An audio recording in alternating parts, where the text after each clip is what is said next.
Zdravíme všetkých mamatejkárov a dneska sme tu s naším Arzenkom.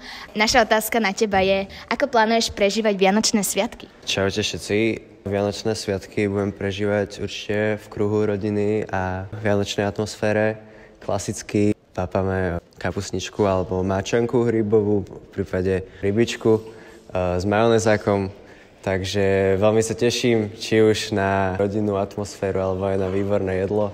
Tak ahojte, ja plánujem Vianočné sviatky prežiť tiež doma ako Arzen, ale pre mňa budú tento rok trošku iné, keďže sa musím pripravovať na skúšky a mám skúškové, takže sa budem veľa učiť, takže mi držte palce, ale teším sa, že zostávam konečne v Bratislave a určite to prežijem aj na mamatejke v tomto krásnom prostredí.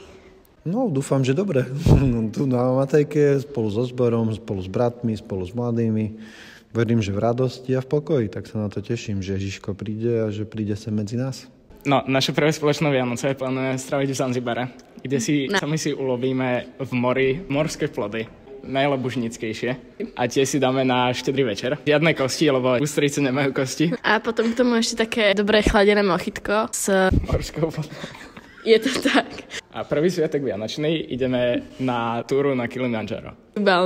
Ja sa budem opalovať. Takže... Sviatky plánujem prežiť s rodinou, pozrieť si nejaké filmy, zrelaxovať, oddychnúť si. Tak cez Vianočné sviatky budem mať dovolenku od Prista Handmade a budem si naplno užívať Vianoce a narodenie Jezusa. No, ja som mal taký plán, neviem, či sa aj podarí, ale mám takú z jednej takej organizácie, kde sa vlastne staráme o siroty, tak by sme chceli ísť do dediny na Slovensku, ktorá sa volá Havaj. A tam by sme chceli vlastne spievať po domčekoch koledy v takom jazzoidnom prevedení.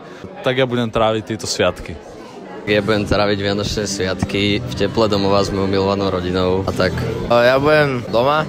Určite sa zúčastním polnočnej svätej omše, na ktoré sa veľmi teším. Budem s rodinou starých rodičov.